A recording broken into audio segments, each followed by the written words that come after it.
Miketz nous raconte l'histoire de l'ascension de Joseph. Il sort de la prison dans laquelle il était descendu en Égypte pour devenir finalement vice-roi d'Égypte. C'est une ascension vertigineuse du plus bas vers le plus haut, du plus bas de la société vers le plus haut de la société. Et cela va servir, on peut dire, de levier pour réaliser le projet de Joseph par rapport à sa famille et par rapport à l'histoire du monde. En tout cas, la tentative de Joseph, qui est de sanctifier l'Égypte, va être appliquée autant que possible dans notre paracha, et nous allons voir ce que cela va donner. En tout cas, ça commence par une histoire absolument incroyable, un rêve. Le rêve du pharaon. Et la Bible, qui prend très au sérieux la manière dont c'est formulé, semble s'étonner du fait qu'un pharaon soit capable de rêver. La Torah nous dit, ce fut après 2 années que Pharaon se mit à rêver. Ce qui semble dire qu'en fait, il ne rêvait pas auparavant. Alors il faut bien comprendre qu'est-ce que c'est qu'un rêve, selon la conception hébraïque. Un rêve, selon la conception hébraïque, en fait, c'est une des formes de la prophétie. Un résidu, un 60e, disait sage du Talmud, de la prophétie. Donc le rêve, en fait, serait une prérogative, en tout cas une particularité de la nation hébraïque en particulier. Nous voyons que Abraham, Isaac, Jacob ont des rêves, et que quand ils sont en contact avec d'autres personnes, alors ça devient contagieux. D'autres personnes autour des patriarches se mettent à rêver. En effet, nous avons le roi Avimelech qui rêve lorsqu'Abraham est chez lui, et puis nous avons également Lavan qui lui aussi a des rêves quand il poursuit Jacob. Jacob lui-même est un rêveur, il voit donc l'échelle qui relie le ciel et la terre, et son fils Yosef, c'est le rêveur par excellence, c'est le rêveur de la famille, on l'appelle Baal Halomot, le maître des rêves.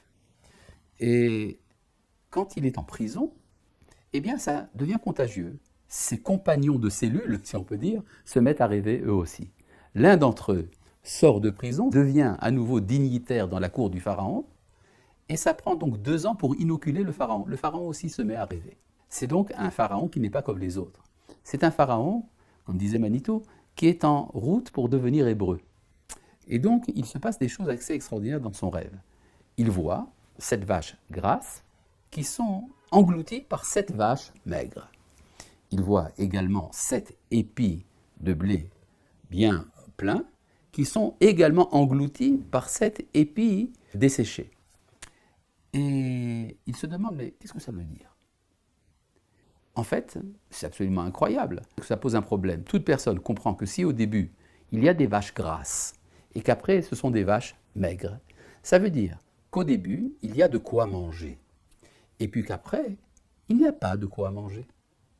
Surtout, rappelez-vous qu'en ancien égyptien, en langue égyptienne, le mot qui désigne une vache est exactement le même mot qui désigne une année. Donc 7 vaches, c'est également 7 années. Donc ça veut dire qu'il y a 7 années où tout va très bien, il y a abondance, et puis il y a 7 années de famine, et les vaches maigres engloutissent les vaches grasses, parce que la famine sera si terrible qu'on oubliera la prospérité des 7 premières années grasses. Or ça, c'est une évidence. Si le rêve du pharaon a un sens, alors c'est évident que c'est ça que ça veut dire. Or, la Torah nous raconte que le pharaon, donc très préoccupé, invite les sages d'Égypte pour expliquer son rêve, et personne n'arrive à l'interpréter. En poter otam les pharaons. Personne n'est capable de dire au pharaon ce que ça veut dire. Or ça, c'est absolument incroyable. Si, effectivement, le roi d'Égypte rêve de gras et de maigre, ça veut dire qu'il y a abondance et famine. Et puis, brusquement, le dignitaire dit au pharaon, le maître échanson, il dit, voilà, j'ai un compagnon de cellule, je pense qu'il peut faire l'affaire. Alors, on amène Joseph de la prison, il se présente devant le pharaon, et il lui dit, tu sais, ô roi d'Égypte, si au début, il y a gras et après maigre, ça veut dire qu'au début, il y a de quoi manger, et après, il n'y aura pas de quoi manger. Le pharaon, superbement étonné, dit « Ah, ça c'est extraordinaire. Si Dieu t'a révélé une chose pareille, c'est qu'il n'y a pas d'homme plus sage que toi. Est-ce que tu veux devenir Premier ministre ou vice-roi ?» Alors, c'est du ridicule, à moins que l'interprétation de ce rêve soit absolument impossible pour les sages de l'Égypte. Parce que pour qu'il y ait la famine en Égypte, il faut que le Nil ne donne pas son produit. Or, le Nil est un dieu pour les Égyptiens. C'est quoi un dieu? C'est les forces de la nature qui sont divinisées. Ce sont des forces de la nature qui vont recevoir une relation de type religieux, cultuel. Mais ce sont des forces de la nature. Or, la nature ne se transforme pas. La nature est fixe. Et donc, il est impensable pour un roi égyptien d'imaginer qu'il y aurait la famine en Égypte. C'est ce qu'on appelle une pensée hétérodoxe, donc impensable, en tout cas pour les sages de l'Égypte. Mais ce pharaon a rêvé de cela.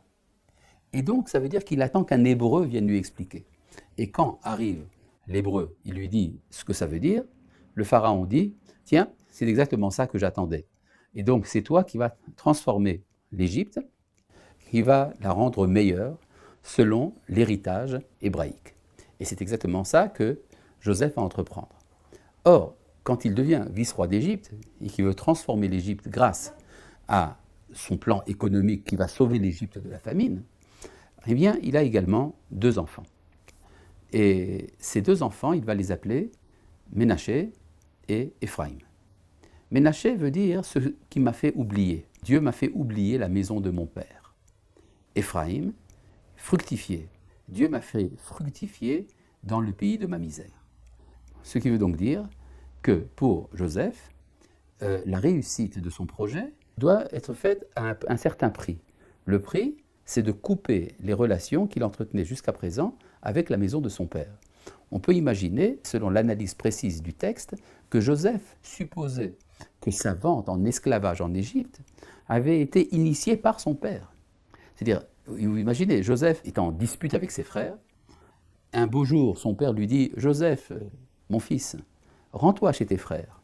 Il se rend chez ses frères, il est jeté dans le puits. Qui a donné l'ordre? Donc on peut dire qu'il y a une sorte de malentendu. Joseph ne savait pas que son père n'était pas au courant.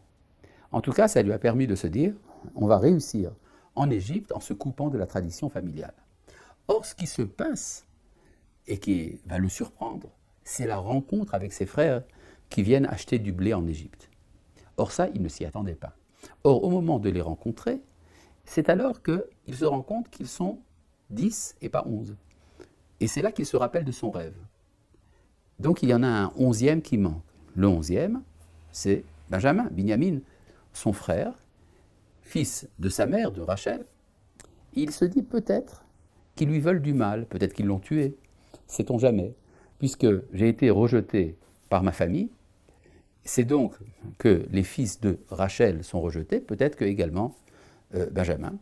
Et c'est la raison pour laquelle Joseph va entreprendre toute une stratégie pour libérer, pourrait-on dire, Binyamin de la famille, de cette famille meurtrière, pour laquelle il n'a aucune sympathie à ce moment-là, pour construire l'Égypte, lui et son frère Binyamin. Ça explique tous les stratagèmes assez bizarres qu'il y a dans ce récit, où finalement Joseph va inventer que Binyamin a volé la coupe d'argent, pour que ses frères le mettent en accusation et soient prêts à renoncer à lui. En effet, Joseph dit à ses frères, écoutez, celui qui a volé la coupe restera mon serviteur en Égypte, et vous, fichez le camp, partez chez votre père, je ne veux plus vous voir. Et on peut dire que Joseph avait pensé que ça allait réussir, que cette inimitié qu'il veut susciter entre Yehuda et Binyamin va réussir. Ce qu'il ne sait pas, c'est que Yehuda a déjà promis à son père d'être le garant de Binyamin. Or, s'il est le garant, ça veut dire que maintenant va se créer une nouvelle solidarité entre les frères. C'est là que va naître le concept de tout Israël sont garants l'un de l'autre. Kol Israël Arevim Zelazé, ce qui veut dire qu'en fait, l'identité collective est en train d'émerger. Et c'est ça qui va finalement obliger Yosef à réintégrer la famille, mais toute cette volte-face ne commencera qu'à la paracha de la semaine à venir.